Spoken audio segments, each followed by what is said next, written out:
going to be about self-love and self-discipline, because this is actually the exact way that video was requested. So what I'm going to do is go through my main tips on what worked with me and my own journey, and then I'll do specific videos for each tips as well later on. So yeah, let's get started. First of all, personally, the link between self-love and self-discipline is making a clear difference between what you want now, what is easy, and what you want most, which I'm guessing is becoming the best version of yourself, the healthiest version of yourself, showing up better in your relationships, improving your life, all of that kind of stuff. And this does require either sacrifices or better habits in your life. Personally, when I first started, I was not okay.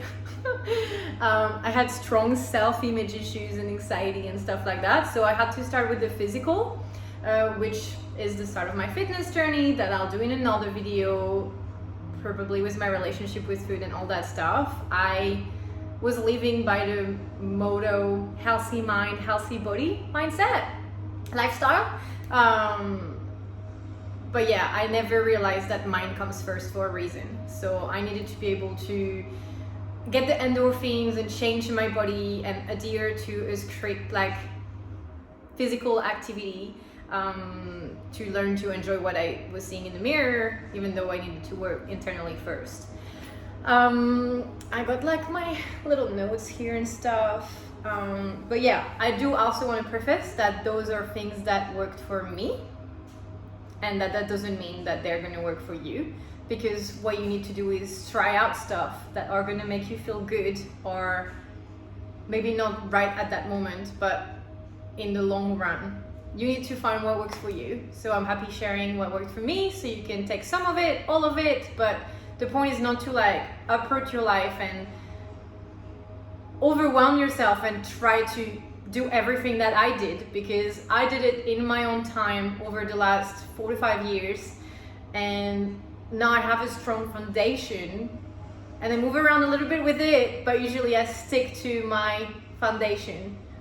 I don't go everywhere, basically. So yes, tip number 1, meditation.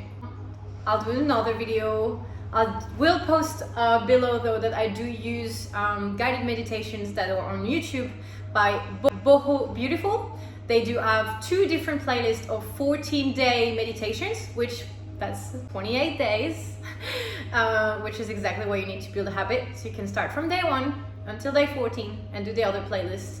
And yeah, she sits you down, explains a bit of the intention, which is what I like you pick a meditation according to how you want to feel that day. So for example, meditation for peace and contentment, and then she sits you down, makes you breathe a little bit and gives you a mantra, and your brain's going to go everywhere. That's completely normal. I had a couple of my clients already tell me, I tried meditating but it doesn't work for me, I don't know what I'm doing, I keep thinking about other stuff. That is the point.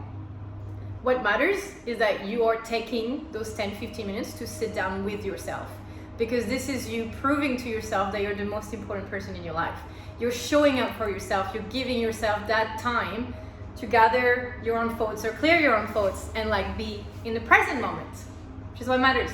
You don't worry about the past, it doesn't define you, it made you who you are today, no matter what mistakes or whatever happened to you or whatever you did. And you don't worry about the future either and where you're going, and it's scary, blah blah blah. You just one step at a time. It helps you recenter and ground yourself. There's also a lot of apps. I tried Headspace, Calm, One Giant Mind. It doesn't work for me. I need to have that woman's voice in my head, and music and the mantra thing really helps set myself up for the day. So I wake up, I make my bed. I do not look at my phone until a bit further in the morning once I have my coffee. But I sit down, I have my little meditation pillow, I'm facing the window, and I just turn on my computer so I have no notifications at all, and I put on that playlist.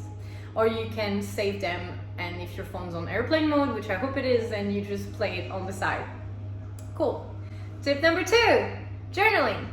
The way that I started this was as I was doing my fitness journey. I had started anonymous fitness account, which is not available anymore, but it was to keep myself accountable and like be with a community of women that were trying to better themselves and love themselves and all that stuff.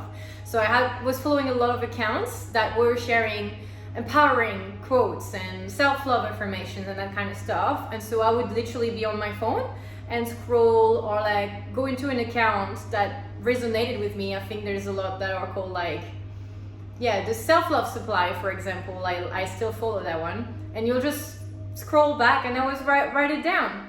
It's funny because I actually finished one of my journal yesterday, which now I am writing my own affirmations and stuff, and I found all of this journals for the last 6 years that I finished. So it's been very, very important to me. Journaling has been it's like when the teacher grounds you and make you write 3 to 4 pages or I don't know how many lines of the same thing to punish you, right? Well, you're doing this for yourself. You are literally reconditioning your brain to love yourself and to feel good about yourself. So I started writing that kind of stuff. Then I also started writing from books, which I'll go very quickly in because it follows my tip number 3. But yeah, I would have a book for like example, the ones that I share every Monday with the quote of the day, and I open randomly. I would write the ones that resonated the most into one of my journals, and that way it felt like, okay, I integrated this. And I can look back at it and it makes me feel good. Sometimes after my meditation, I would open one of my journal like randomly and just, okay, this was my intention for today. I feel good. So that was really, really nice. And again, I'll do another video just on journaling, but now I'm at the point where I'll have my coffee, start turning on my phone, and without looking at my phone yet, I just wait until like things download themselves. I'll write down how I feel. If I wake up a bit sad or depressed, I'll write that down, even if I don't understand why. If I feel good, I'll write that down as well. Usually I follow that with what I'm grateful for, my family, my life here, whatever I bought that day. Like it can be material and it needs to be internal things as well, like how you're blessed that you watch the sunrise, for example, but things that make you feel good. And then I eventually go into like, okay, I am guided, I am supported, I've always got me, that kind of stuff, and it feels good. And sometimes if I'm not inspired, I will also rewrite what I wrote the day before. So I had one specially for self-acceptance, which was a big one for me a couple months ago. And yeah, it helps recondition again your brain to feel a certain way. Tip number 3, books. I don't know if you like books, if you'd rather have audiobooks or that kind of stuff, but I have a couple here that really, really helped me through my self-development journey. And basically it was all about spending time alone, like really alone, and loving it to reconnect to myself. So I would take myself out on little dates, which was my breakfast dates, and I would go get a coffee and a nice acai bowl every single morning for probably about 3 to 4 months. About 2 hours every day. Like not everyone has that kind of time in the day, but you do what you can with what you have and you prioritize what you need to prioritize, because yeah, you can always make the time. We can always find the time if we want to. Depends on your priorities.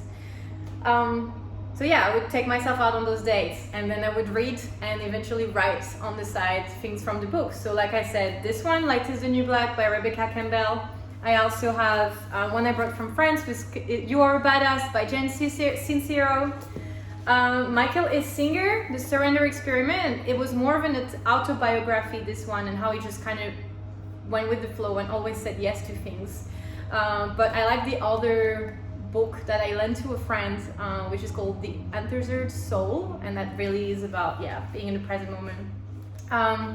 Gabrielle Bernstein, The Universe Has Your Back, and every other book she has, they have all changed my life. Like I literally wrote everything that was in this book. I wish that this is how I'll be able to write a book for you, like have that kind of impact on someone.